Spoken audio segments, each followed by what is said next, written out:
Ukija ukaangalia Biblia inakwambia toka enzi za Yohana Mbatizaji mpaka leo, anakwambia ufalme wa Mungu haupatikani kwa njia ya kawaida, unapatikana kwenye nguvu. Dunia ambayo tunaishi ni dunia ya nguvu kwa nguvu. That why kichwa cha somo yangu inasema power is power. Nguvu na nguvu zinapokutana, nguvu ndogo huwa inakaa chini, nguvu ndogo inasujudia nguvu kubwa. Ni hatari sana kuishi kwenye dunia yenye nguvu na wakati huo hauna nguvu. Ni makosa makubwa kuishi kwenye dunia ambao watu wanatumia nguvu kwenye biashara zao, wanatumia nguvu kwenye afya zao, wanatumia nguvu kwenye uchumi wao, na wewe ukakosa nguvu.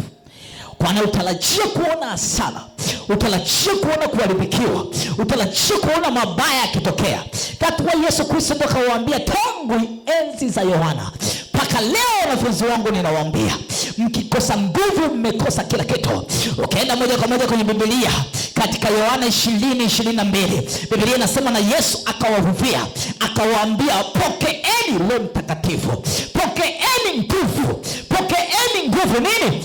Ukikosa nguvu, anajua kabisa hakuna kitu ambacho unaweza kufanya duniani kikazaa matunda. Ukienda kwenye watu wanaitwa okatiki, watu ambao tunaita wana matambiko au wana jumuiya za siri, ambapo tunazungumzia Freemason, tunazungumzia Illuminati na makundi mengine ya siri, yako mengi sana wakati. They believe in power. Au watu wanachinja, au watu wanaua watu, au watu wanachukua damu za watu kwa ajili ya kupata nguvu.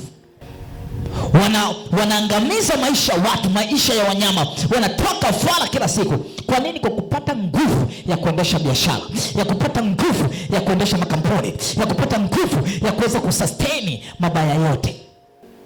Lakini Biblia inasema kwa Kristo wote waliompokea Kristo Yesu walipewa nguvu. Lakini tumekuwa na Wakristo wengi wasiokuwa na nguvu, kwa sababu Ukristo umebadilika leo. Wamekuwa Wakristo badala ya watu wanaobeba nguvu, wanakuwa watu wanaotafuta nguvu. Mtu mmoja kaniambia maombi yanaongeza nguvu. Nikamwambia maombi hayaongezi nguvu hata kidogo.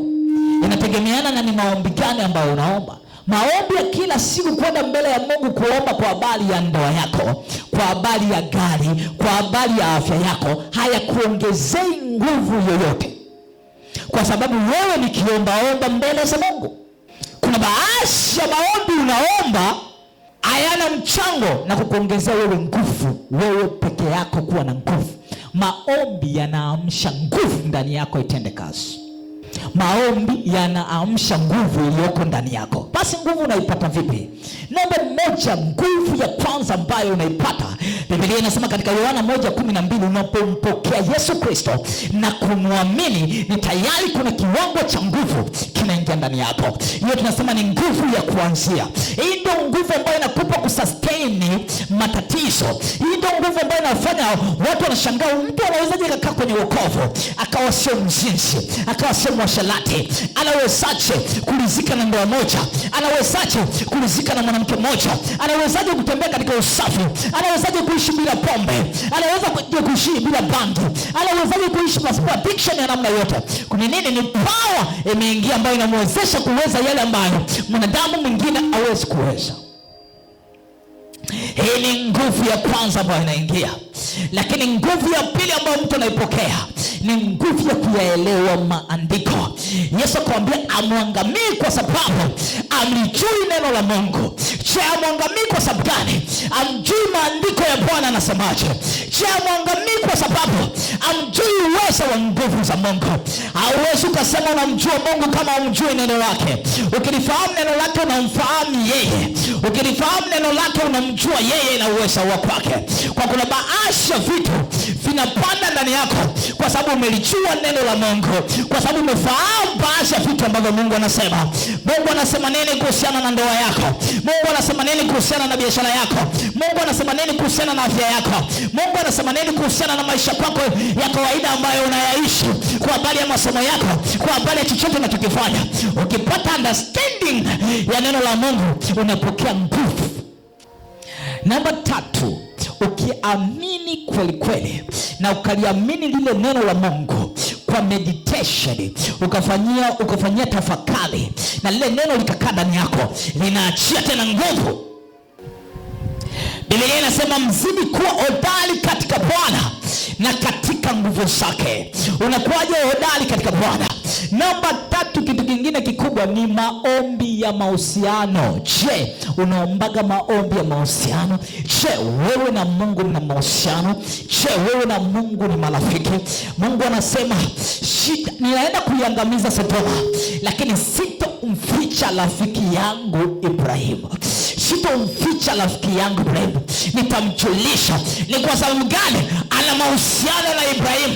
Je, wewe una mahusiano na mtu Mungu aliyekuumba? Ni hatari sana kumooa mtu ambaye hana mahusiano na Mungu, au kuolewa na mtu ambaye hana mahusiano na Mungu. Ni hatari sana mtu ambaye anaishi bila kuwa na mahusiano na Mungu. Kwa sababu gani? Hajui chochote kinachoendelea kwenye maisha yake. Anasema nitamwambia Ibrahimu, yeye ni rafiki yangu. Biblia inasema Mungu hatafanya jambo lolote pasipo kufunulia watumishi wake siri. Akasema nyote nitaongea na nyie katika ndoto na maono, lakini Musa rafiki yangu, Musa mtumishi wangu, nitaongea naye uso kwa uso. Ni nini? Ni level ya mahusiano. Mahusiano ya mtu na Mungu hayategemei wewe ni mchungaji au wewe sio mchungaji. Una mahusiano gani na aliyekuumba? Ni wakati gani unapataga wakati wa kumwambia Mungu vitu? Alaka makoria. These things, hivi vitu ndivyo vinavyotengeneza nguvu ya Mungu ndani ya mtu. Amen. Amen. Nataka ukapokee nguvu.